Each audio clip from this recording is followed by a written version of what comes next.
Most travelers over 60 are sitting on a genuine financial advantage when it comes to travel, and the industry has absolutely no incentive to tell you about it. I figured that out trip by trip, trying to stay connected to my daughter and grandchildren in England without the cost becoming something that stopped me. Staying connected to them means those trips have to keep happening. Not someday, not when things align perfectly, but regularly. Today I'm going to show you the specific strategies, the timing tricks, the discounts, the mindset shift that made that possible. And I think a few of these are going to surprise you. Let's start with the single biggest advantage you have, and I truly mean this. You don't have to travel when everyone else does. Working travelers, families with school schedules, and professionals tied to conference dates are often locked into the most expensive times of the year. You have something they don't: flexibility. That structural freedom is worth real money. Flights can run anywhere from 20 to 50% cheaper outside peak season, and hotels 30 to 40%. And it's not just the cost. The trips themselves are often more enjoyable. Shorter lines, easier access to the places you actually want to see, and restaurants that aren't packed. You're able to move at a pace that feels comfortable. The sweet spots to know: spring, April through May, and fall, September through October, with a quieter window in January and February after the holiday travelers go home. These aren't obscure travel secrets. They're just windows that working travelers can't use, but we can. For flights specifically, timing can make a real difference. For domestic travel, book about 1 to 3 months in advance. For international trips, aim for 2 to 8 months ahead. That's often when prices are the best. And whenever possible, fly on a Tuesday or Wednesday. Midweek flights are usually less expensive than those during the weekend rush. I use Google Flights for this. Set a fare alert on a route you're watching and let the deals come to you rather than constantly checking yourself. It takes about 2 minutes to set up and it works. Once you start doing it, you'll wonder why you ever booked any other way. Now let's talk about discounts, because this is where travelers over 60 consistently leave real value behind. The discounts exist. They're just not advertised, and they're not handed to you. You have to know to ask. For many travelers, an AARP membership can pay for itself quickly. First-year membership is $12, and one British Airways booking using your AARP membership gets you up to $200 off, a return of more than 16 to 1 on a $12 investment in a single booking. Membership also comes with hotel discounts at major brands like Hilton, Wyndham, Best Western, and Radisson.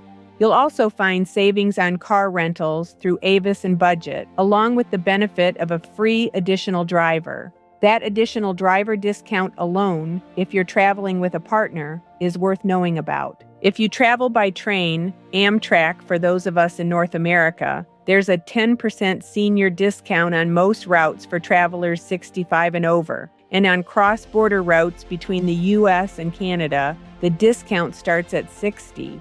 It's selected in the passenger type drop-down when you book. No phone calls, no forms, just choose senior. If you enjoy exploring national parks, the America the Beautiful Senior Pass is worth knowing about. Currently, a lifetime pass costs $80. An annual pass costs $20. It provides access to more than 2,000 federal recreation sites, and you can keep a digital version on your phone. Since many parks charge around $35 per vehicle, the lifetime pass can pay for itself in just a few visits. And hotels, even without AARP, many chains offer a senior rate for travelers 62 and over. All you need is valid ID and one simple question. Do you have a senior rate available?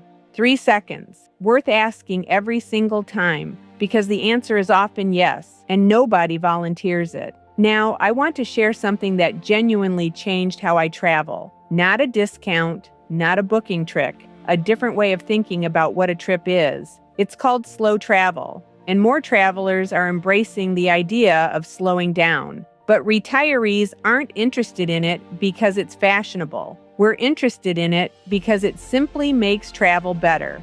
Here's what it means in practice. Instead of visiting 5 cities in 10 days, you stay in one place for 2 to 4 weeks. And here's what happens to the cost when you do that. Fewer flights, the biggest single expense of most trips. Accommodations that shift to monthly rental pricing, which is often much more affordable per night than hotel rates. Research shows Americans typically spend nearly $400 on restaurant meals when they vacation. When you have a kitchen and prepare even a few meals yourself, those costs drop significantly. And over a longer trip, the savings add up surprisingly fast. But here's what surprised me. The money isn't actually the best part. A few years ago, a woman I'd gotten to know told me about her first slow travel trip, a month in Portugal with her husband after he retired. She said she hadn't planned it as slow travel. She just knew she didn't want to rush. And at the end of it, she told me it felt like living rather than visiting, that she'd learned the name of the woman who ran the cafe 2 streets over, that she knew which mornings the market came. She said, "I finally understood what it meant to actually be somewhere. I felt that in England myself. When I'm there long enough to settle in, everything feels different. I get to enjoy simple morning routines with my daughter. I get to watch my grandchildren do ordinary things that somehow feel extraordinary when your time together is limited. At some point, the trip stops feeling like a visit. It starts feeling like being there." And if this kind of content is helping you think differently about your own travel, I'd love for you to subscribe. That's exactly why I started this channel, to make sure people like us have access to the kind of thinking that makes travel sustainable, not just a possibility. Slow travel also suits how our bodies work after 60. For anyone who finds that long travel days take more out of you than they used to, staying put for a while gives you time to genuinely recover before you start exploring. The last thing I want to talk about is how to make travel a sustainable part of your life, not something you do once and then wonder when you'll afford it again. Financial advisors typically suggest setting aside 5 to 10% of annual retirement income for travel. But the mechanism I've found more useful is simpler than that. Treat your travel fund like a bill, a fixed monthly amount, whatever comfortably fits your budget, set aside before anything else. Not what's left over at the end of the month, a dedicated travel fund. Over time, travel stops feeling like a luxury you have to justify, and it starts feeling like a natural part of the life you've planned for yourself. It also changes how you plan. When the money is already set aside, you stop waiting for the right moment and start looking for the right trip. That shift in thinking matters more than the amount. And one practical tool that costs nothing to set up, a credit card with no foreign transaction fees.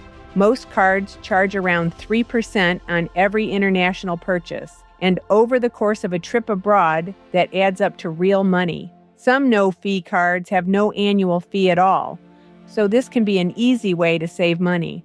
Every strategy I've shared today came from the same motivation.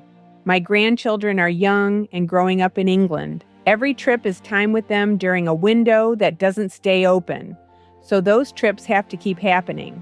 And I needed to figure out how to make that work. You have more options than you've been told, and more resources than the travel industry often talks about. But your biggest advantage may be something much simpler: the freedom to travel when it suits you, not when the calendar says you have to. I hope something today opened a door that felt closed before. Thank you for listening today. If this made travel feel a little less stressful, or you learned something you didn't know, share it with your friends and family. Safe travels, and I'll see you in the next video.